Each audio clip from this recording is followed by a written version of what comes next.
questions et beaucoup de piques sur la personne de Thérèse Kayikwamba Wangler.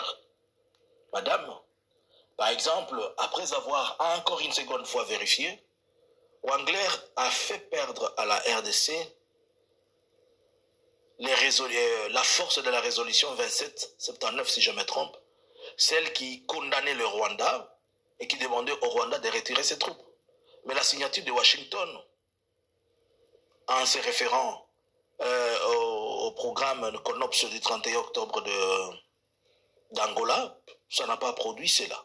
Nulle part le Rwanda est condamné, nulle part il est demandé au Rwanda de retirer ses troupes, nulle part le Rwanda est reconnu comme agresseur.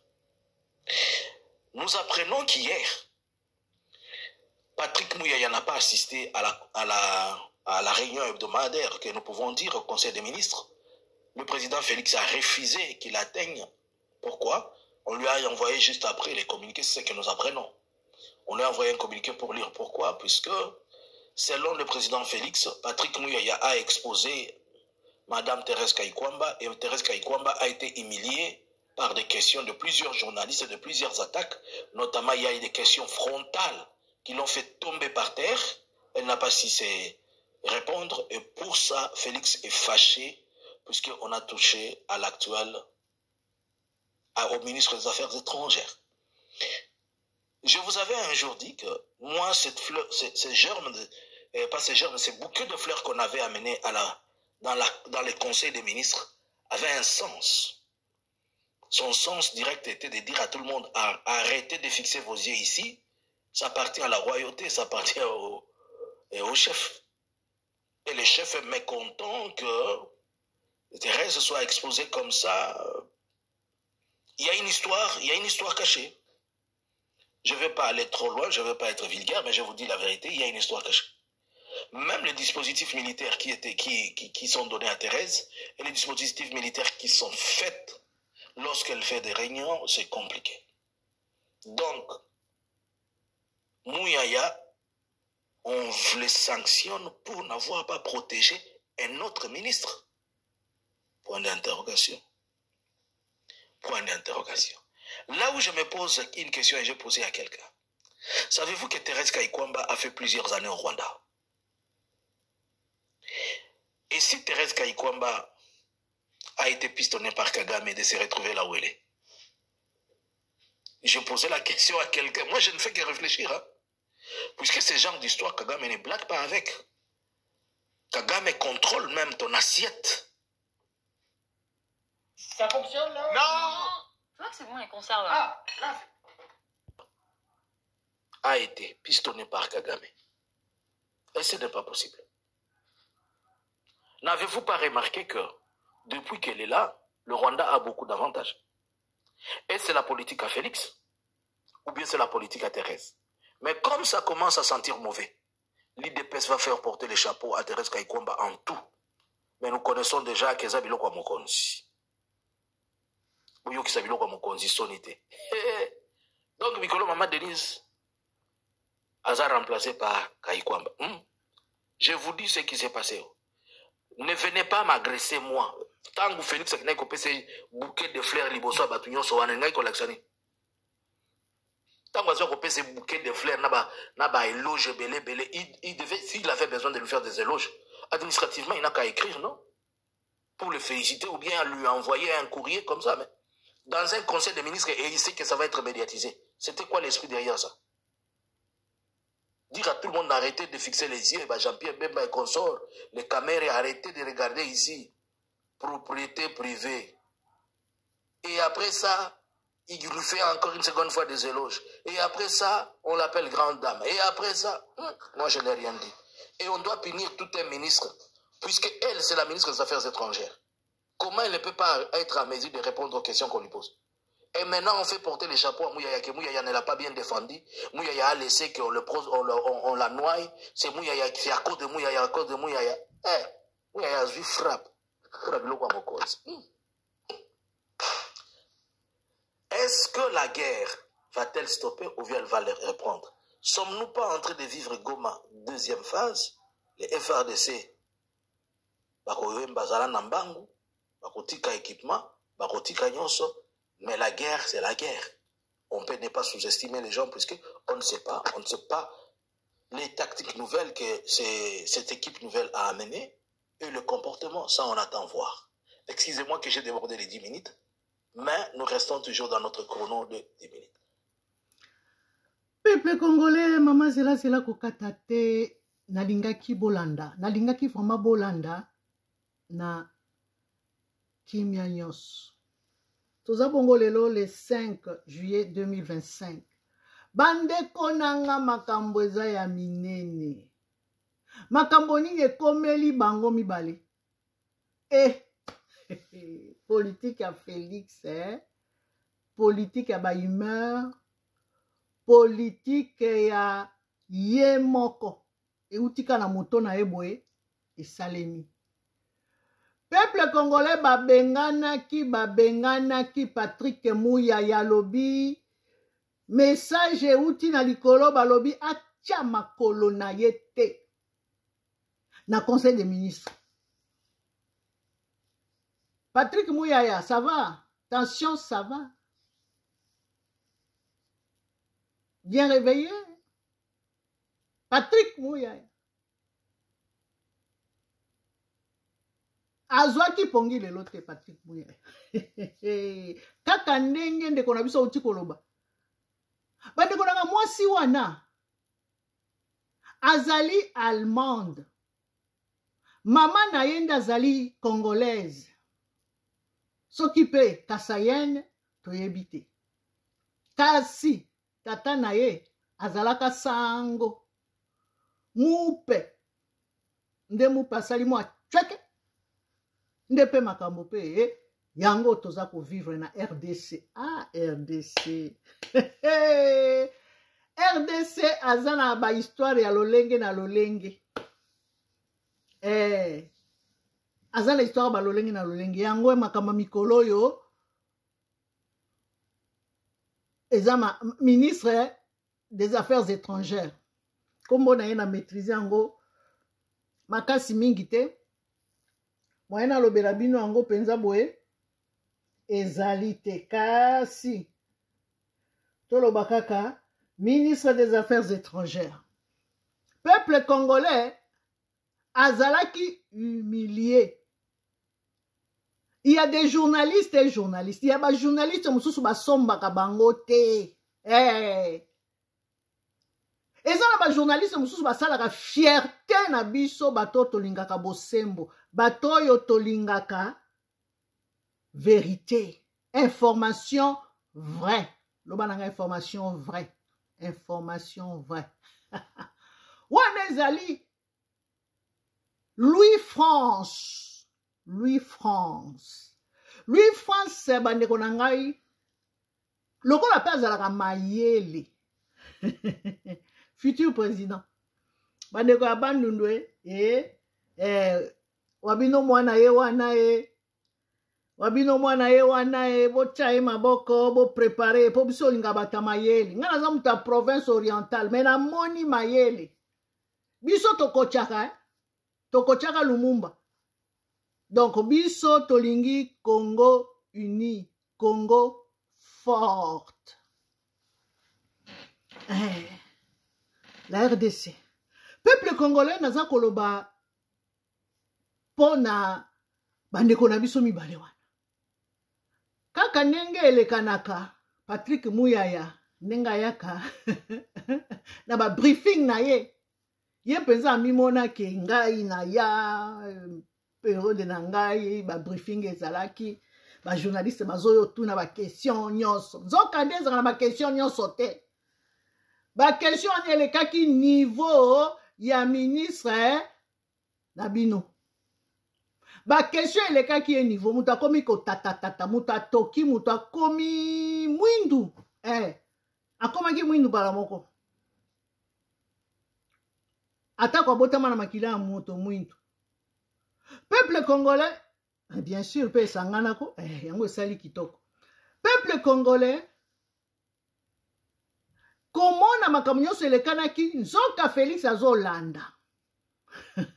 Félix alandaka makambo nyonso azaka ne na temps ya kotala ba dossier te kaka portable. portable n'ezwa problème te yango wana bandeko na okena bino molai te mpo na koyebisa bino ke Patrick Muyaya depuis dossier na ye États-Unis ndenge asalaki mwana mwasi moko boye azalaki mwa chweke na ye mwana mwasi wana alobi ngai mpe namoni makambo so ekosimba te parceke yo oza nde marie Patrick Muyaya boyi parceke mwana mwasi wana mpe apesaka mpe ye bambongo kampagne na ye ndenge asalaka wana mwana mwasi wana moto apesaka ye mbongo makambo mabaluki Patrick Muyaya akangisi mwana mwasi wana batie kuna na ba prison na bango mpo baza na ba prison na bango bato bomona bango boye bato bazodirige bino baza na ba prison na bango ayi bamosusu bakango neti aka na ndako na ye boye prison mpe eza kuna na se ya mabele ovandi na okuna bamosusu mpe bazosala o bamakambo mabe batémoignage eza ebele boolandaka te ne mosusu boyoka peuple congolais biso tolobaka vérité atako makambo yango ezalaka le mosusu makambo moko mabe mais makambo yango nde mabe nde bango basalaka mpo basalela biso makambo malamu tomona makambo malamu non gouvernement oyo eza kosalaka makambo mabe bomoni makambo yango nde ezobima bake kosinye baaccord oyo peuple congolais ekopesa avantage moko te na biso population accord wana ya États-Unis bandeko na ngai ezali kaka mpo na intérêt ya États-Unis na intérêt ya Kagame ya biso te donc tokoloba meme ke ezali accord en faveur ya baétranger yango biso tozala na préoccupation tozali komituna où vont les revenus bandeko revenu ya baminere na biso ekendeke wapi transparence bandeko na ngai ya partage ya babénéfice minier naloba partage de bénéfice minier bandeko na ngai ekendeke wapi population congolaise bandeko na ngai risque encore une fois bien naloba ta bien aimé po biso topesana makambo pe ya nzambe pe epai nyonso boyoka kaka bandeko na ngai la population congolaise ndenge ozali wana tozo risque lisusu tozo risque lisusu une fois encore bandeko na ngai d'être exclu de retombées économiques ekasi bomoni partage ndenge ezali eske bakipe biso te yango biso tokomituna biso AGECO l'œil et l'oreille du peuple po bato bakoloba batuni ata biso population te batuni pe naloba kutu population ya este batuni ata bango te toyoki ata te consultation moko mpona kokende kosola lobi tala makambo ekoleka na boye balobeli mpe ata te makambo ya badeplace balobeli mpe ata te makambo ya protection ya mabele bandeko na nga balobeli te etango bakoya kosala baizine na bango banini bandeko na ngai accès na makambo ya basanté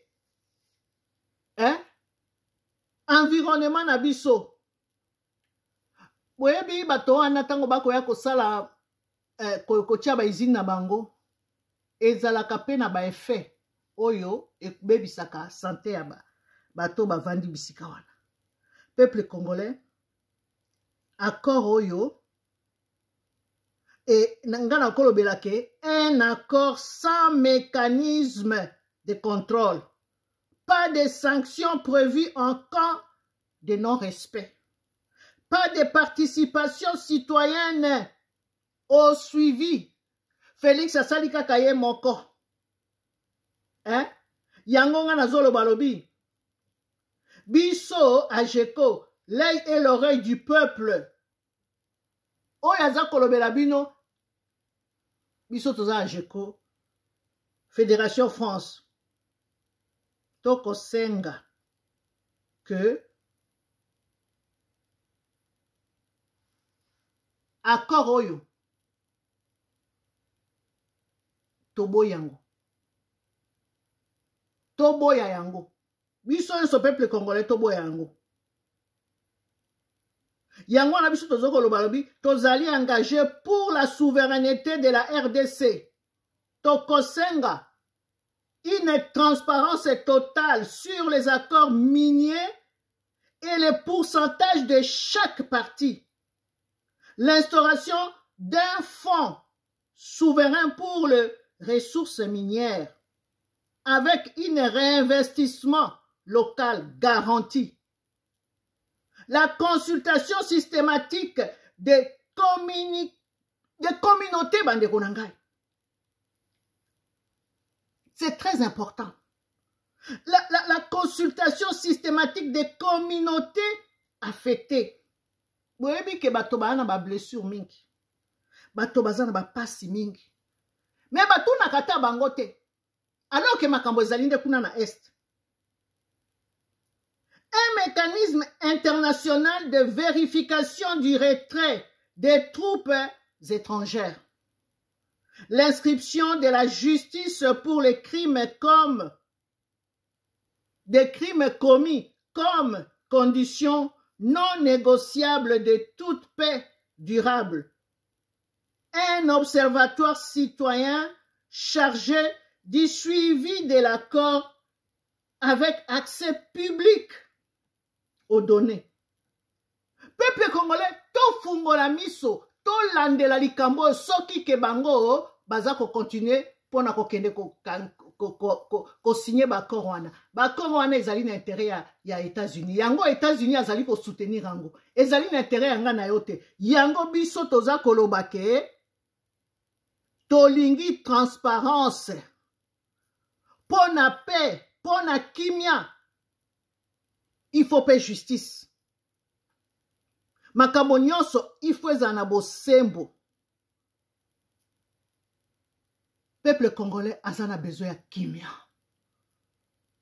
To moni ke bamoko to pe baye baza ko konza nde bazali ko prospérer na ndenge ya ba vie na bango, santé na bango, pona nini baza ko sala ba détournement. Mais biso population tozana eloko moko te. Na bakor wana tozana eloko moko te. Yango wana ndeko Louis France a telemelaki ba question pona ko ituna ye ba avantage na biso pe avantage ya bango ya ba étranger wana et puis oyo elakisi ke ba désavantage oyo réussir te na côté na biso pe na côté na bango apesa biso yango mama kangami azui yango wana Félix aye mabe Félix yaka mabeko esa biso nini biso tozwi nini mais biso nde bakolomboka Félix Kongo eza ya yote peuple congolais na suki wana kasi na suki nde pona video mais pona Kongo na biso na suki te yango mama zela zela kokata te alobi soki ezambala liboso o se connectaki oyokaki oyo tosololi muke na maye elekanaki na conseil de ministre président linkomona Patrick Muyaya te Patrick Muyaya mikanisa rende chez enfant chéri ya Félix amiango amemelaki ba fleur Patrick Muyaya ba pesa kana babongo te boza makambo ekoma ya makambo ebele na moso nengo pesa ki wana siko batu baoloba nini deux fois deux balobaka nini bon continuer kako bino mo aussi ça kaka ngo bon comprendre elobisamaki elobelaki ebele ah oui elobelaki ebele kolukaka makambo te bato baloba bosalaka makambo malamu to applaudisaka bino mais oyo ya mabe to sepela nango te. Voilà peuple congolais ndeko pona mbala liboso bosabone bopartager boliker bosala ba commentaire ya bosembo wabino mama zela asuki wana. Merci beaucoup, merci de partager.